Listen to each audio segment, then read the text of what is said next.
फॉक्सनेट नहीं, ये है बिहार का काला हीरा, एक ऐसा सुपर फूड जो आज 1500 करोड़ के ग्लोबल मार्केट में चमक रहा है।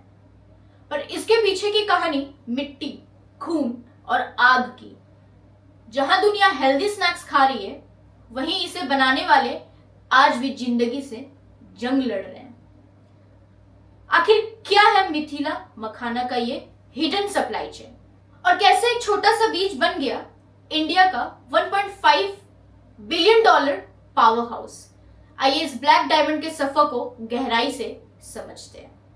नमस्कार दोस्तों, मैं हूं समीक्षा शाह और आप देख रहे हैं we flow India in motion. Mithilanchal के इन झीलों में दिन शुरू होता है पानी में उतरकर। यहाँ के मल्हार कम्युनिटी के लोग घुटने तक कीचड़ में डूबे रहते हैं। कांटेदार यूरेल फेरोक्स के बीज निकालने के लिए ये है मखाना कल्टीवेशन, एक ऐसा काम जो जितना खूबसूरत दिखता है उतना ही खतरनाक है। यहाँ एक कदम पर थॉर्न्स है, हर घाव में इन्फेक्शन का डर, फिर भी यही लोग हैं जो दुनिया को सुपर फूड खिलाते हैं। पानी में कांटे चुभते हैं, हाथ पैर कट जाते हैं। सब्सिडी तो मिलती है, पर यह लेबर इंटेंसिव प्रोसेस हमारे कमर तोड़ देता है। बिहार के 4 जिले दरभंगा, मधुबनी, पूर्णिया और कटिहार मिलकर देश की 80% मखाना प्रोडक्शन करते हैं। यही क्लस्टर अब 1 डिस्ट्रिक्ट 1 प्रोडक्ट और जीआई टैग की तरह मिथिला मखाना के नाम से दुनिया में पहचान बना रहा है। लेकिन असली परीक्षा अब शुरू होती है, आग की परीक्षा। काले बीज में सफेद फूल में बदलने को ये प्रक्रिया कला भी है, खतरा भी। पहले रोस्टिंग, फिर टेम्परिंग, फिर मॉलिटिंग। कुछ सेकंड की गलती और पूरा बैच बर्बाद। इस मैनुअल प्रोसेसिंग में 70% कॉस्ट सिर्फ लेबर की है। दिन भर रोस्टिंग करते हैं, धुएं में आंखें जल जाती है। कभी कभी बच्चे भी साथ में काम करते हैं, क्योंकि और कोई रास्ता नहीं।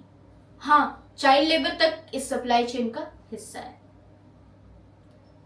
74% से ज्यादा महिलाएं ग्रेडिंग और रोस्टिंग करती है, पर डिसीजन और प्रॉफिट से सबसे दूर रहती है। यह है इस चमकते सुपर फूड की छुपी सच्चाई। अब सवाल है, मेहनत कौन करता है और पैसा कौन कमाता है? किसान के खेत से निकलने वाली रॉ मखाना की कीमत लगभग 250 करोड़ की होती है, लेकिन जब वही popped, packed and branded makhana market में पहुंचती है तो इसका मूल्य बढ़कर 1500 करोड़ हो जाती है। 6 गुना फर्क। और किसानों के हिस्से में आता है बस एक फ्रैक्शन। मिडिलमैन 50% तक प्रॉफिट ले जाती है। ट्रेड कार्टेल पूरी सप्लाई चेन को कंट्रोल करती है। 2022 में होर्डिंग से चलते प्राइस 500 से 250 तक गिर गया था। यानी मार्केट पावर वहां नहीं जहां प्रोडक्शन है। इस वैल्यू चेन का असली मालिक वो नहीं जो पैदा करता है, बल्कि वो है जो स्टोरेज और प्राइसिंग को कंट्रोल करता है। लेकिन अब कहानी बदल रही है। 2025 से 2026 के बजट में सरकार ने बनाई है मखाना बोर्ड, एक नया चैप्टर। इसका मिशन है किसानों को एफपीओज में संगठित करना, मैकेनाइज्ड प्रोसेसिंग यूनिट लगाना और ट्रेड कार्टेल को खत्म करना। जीआई टैग ने पहचान दी और असली बदलाव लाएगा मखाना बोर्ड, जो क्रेडिट, क्लस्टर और टेक्नोलॉजी को जोड़कर किसानों को एम्पावर करेगा।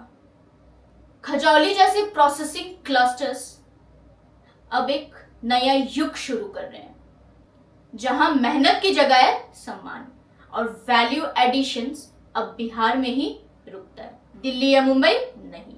बिहार की धरती से निकला ये ब्लैक डायमंड अब 100 मिलियन डॉलर के ग्लोबल मार्केट की ओर बढ़ रहा है। अगर एफपीओज, मैकेनाइजेशन और पॉलिसी रिफॉर्म साथ आए तो ये कहानी अब सिर्फ खेत की नहीं, बल्कि भारत की नई कृषि क्रांति की होगी। क्योंकि ये सिर्फ एक बीज नहीं, ये है बिहार की मेहनत, भारत की पहचान और दुनिया के लिए सुपर फूड।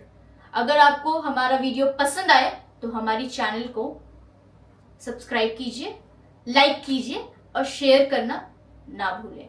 जय हिंद।